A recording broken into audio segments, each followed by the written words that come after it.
All right, working on a Monstrosity. I don't know what I left off with the last one.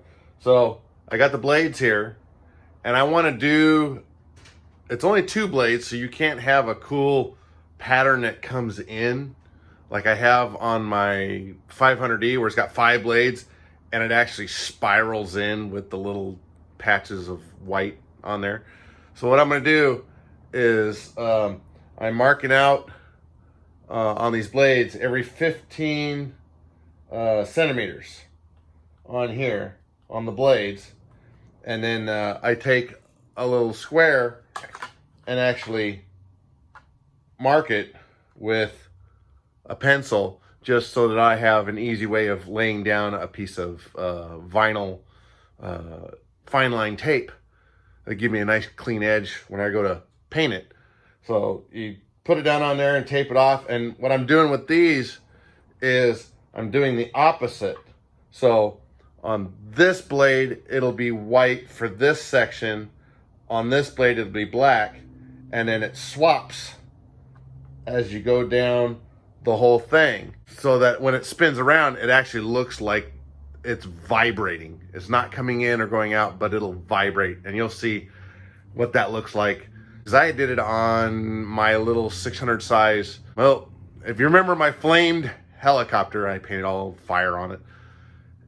It was only a 2-blade head, and that's what I did on it. And it was noticeable even at 1400 RPM.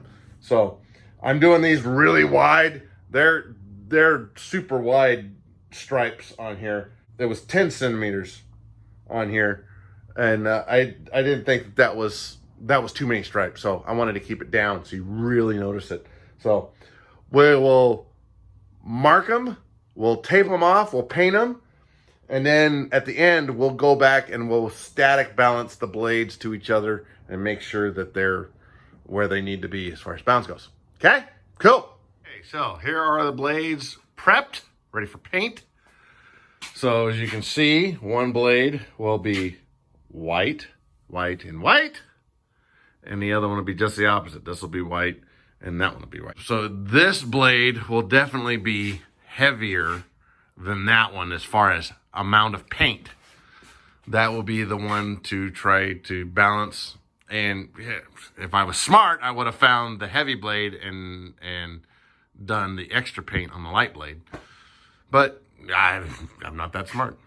All right, got the first coat on. We're going to give it 10 minutes or so, and then I'm going to put another coat on. And there we go. We got 3 coats on in about a half hour or so. It's rattle bomb paint. What do you expect? And I got one spot that just would not come out. And then, of course, there's a spatter thing on there. I'll pick it off at the end. All right. Well, that's that part. Now I have...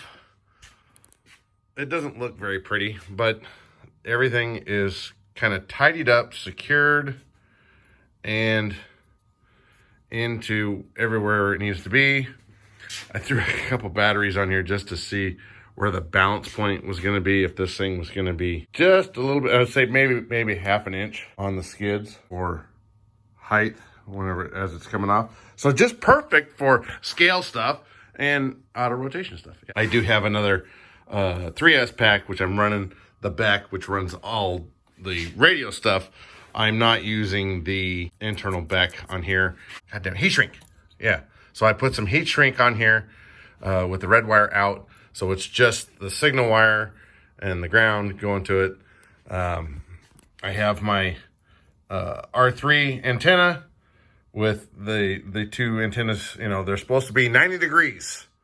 You know, whichever way it is, 90 degrees. So this one's going this way, and this one's going straight down. So kind of far and away. And the Demon is in here. The only hard thing is getting the plug in for the computer, but it's not too bad. The OMG servos come with these gargantuan white protective ends down here, and you see what it does. It literally takes them and causes them to separate. On other OMG servos I've had, I've taken and cut those off and just put regular ones on there to get on in there. And then I have the wire for the tail rotor servo. So we're all in, we're all set, everything worked. that I know of. Last thing will be is to calibrate the ESC to the radio, and then do the auto rotation calibration, which you take the motor off of the gear and do that calibration for auto rotating and all that good stuff. But we're getting there. It's getting close. Okay, on to the next step. We're calibrating the ESC to the radio. So in here, I am in my throttle, and I'm in my max positive, max negative. So I've just plugged it in. I have the throttle at full, and I have the endpoint down at 31%. So now I am turning it up to somewhere around 70 to 90%. 85, 88. And 2 more points. 1, 2. Now I come down to full negative. And now I'm going to come up with this one. And you got to do this one before you do your auto rotation calibration. 80, 85, 86. And 2 more points. 1, 2. And I'm going to push OK. Then I will unplug this. And then this is calibrated. Actually, that is calibrated to this, not this calibrated to that. So anyway, we'll get on to the next part, the auto rotation calibration. All right, and I have the motor disconnected because you don't want this damn thing spinning around. Where this was is I went into, where did I go into this thing? I'll press OK. Into heli tuning, and I went into the throttle curve. I have my idle ups.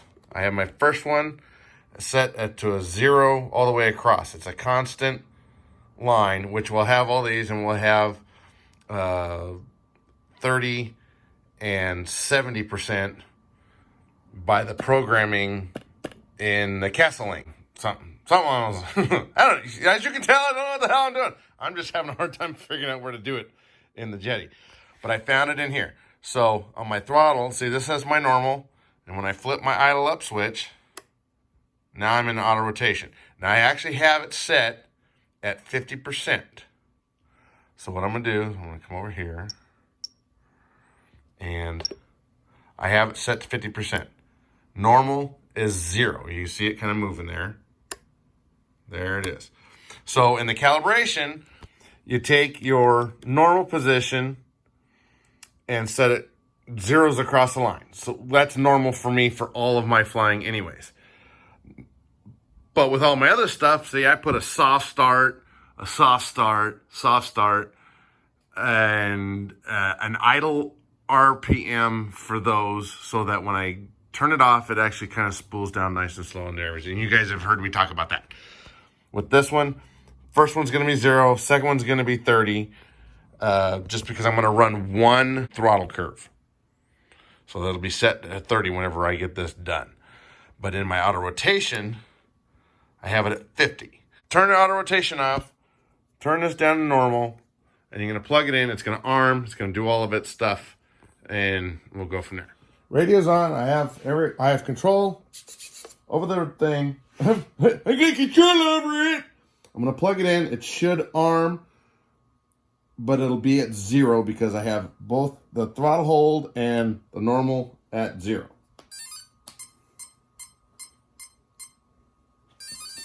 There we go.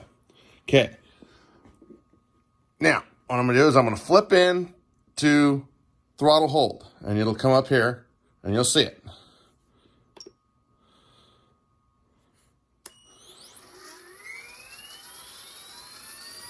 It gives a soft start.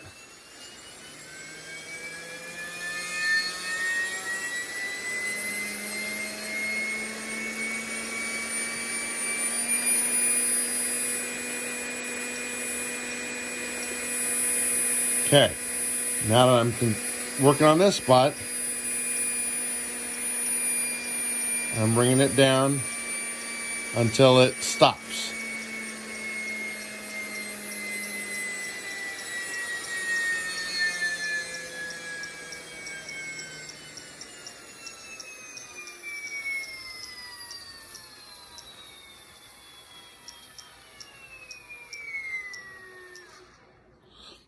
it stopped at 18%. Okay, now we can test it. So I am in my heli tuning on the main menu. You go to menu, heli tuning, throttle curves, and I can get this so where you can see it. And I went in and created my 30% throttle input. That gives me whatever throttle I set in through the Castle Link. And then I have my auto rotation set up over here. So if when I flip into idle one, it gives me, I'm at 32%. Now I should be able to flip into idle. It comes down, comes down, comes down. So there you hear that it came up really quick as compared to if I come down, I come down, I come down, I come down, I land. Now I turn off all of my throttle, turn off my auto rotation, and if I want to start up again without having a hard hit on there, it'll come up at a normal speed for that. That sounds like I'll need to up it just a little bit if I come down like that. See how it comes back up a little bit faster? That is done with the change speed in the Castle Link. And it should come back on quicker if you have it set up like between 15 and 20. So we'll look into the Castle Link and we'll see what we actually have those set at. I thought I set them, but you never know. Okay, so looking at what I've got. Now, since I have the red wire taken out, normally you don't need to power this when you're reading it on the computer. But since I took the red wire off, now it doesn't get power, so you have to fucking plug it in. All right, so I'm looking at what I did. So my initial spool-up rate was 0. My head speed change rate is only a 5. So you saw what it did. Let me look in here. I'm actually not in the governor mode. I'm actually in fixed endpoint. So we need to change that to a governor mode. And then we want to set it to set RPM. Then it brings up all of these head speed change. So the first one is 30%, the second one is 70%, and the third one is 100%. By that, I mean whenever I am putting in the throttle curve on that, it's a flat curve, but it says 30% all the way across, or it says 70% all the way across, or it says 100% all the way across. Since I'm only going to be using one throttle curve on here, I'm going to go through and I'm just going to change that first one. And I got to put in the gearing and all of that kind of good stuff.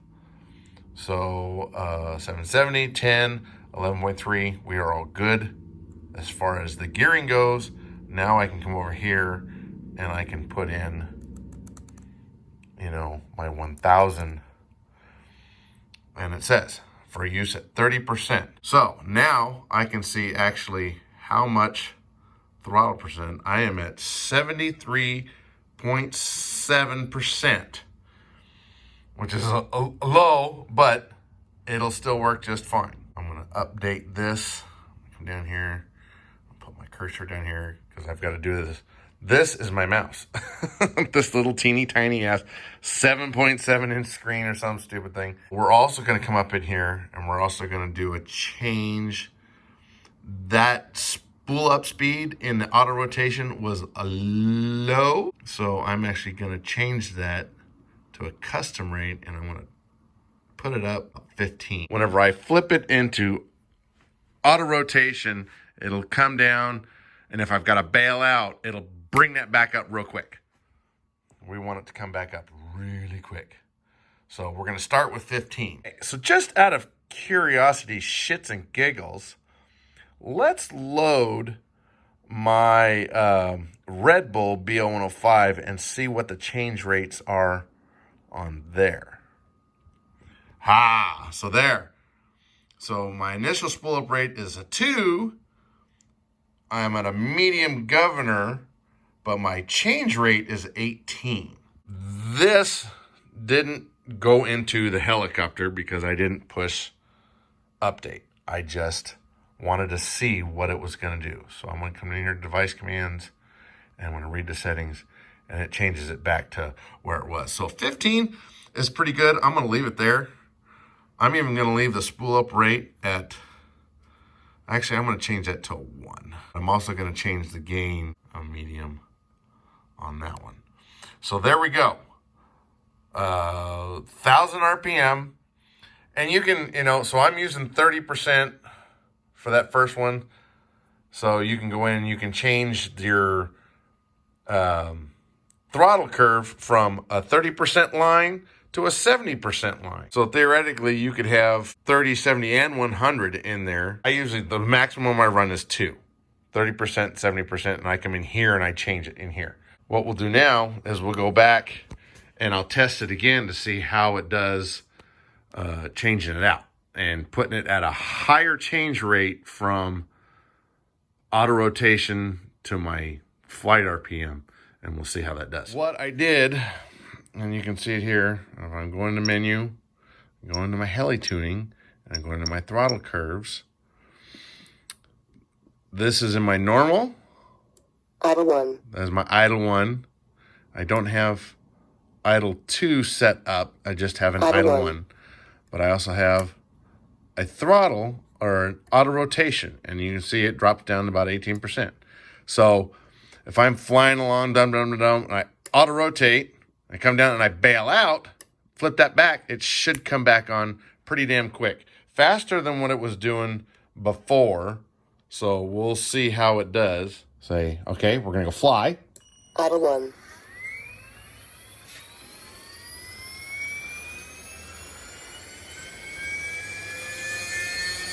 And I have it programmed for 1,000 RPM. And there's no, it's kind of warbling because there's no torque on it. So if I'm flying, I'm going to auto rotate. I'm going to flip my switch. Okay, it goes to an idle, and I'm coming down. Oh shit, I got to bail out. See how fast it came back on. Okay, gonna try it again. Gonna auto rotate. Oh, got to bail out again. So that came up a lot faster than the other one. And say I landed, okay, my normal. Idle 1. It spools up nice and slow because this is swinging 810 millimeter blades. Hopefully it won't kill nothing. So now I'm practicing again. I'm going to do my auto rotation. Come down. Oh, shit. Now, I don't want to flip this just back off because I'm in my normal flight mode. It would rip everything apart. So you have to turn off the normal flight mode. Then you turn off the auto rotation. And then you can start it back up again with a slow start on the motor. Make absolute sense? Yeah, me neither. All right. Bye, guys. Go out and build something.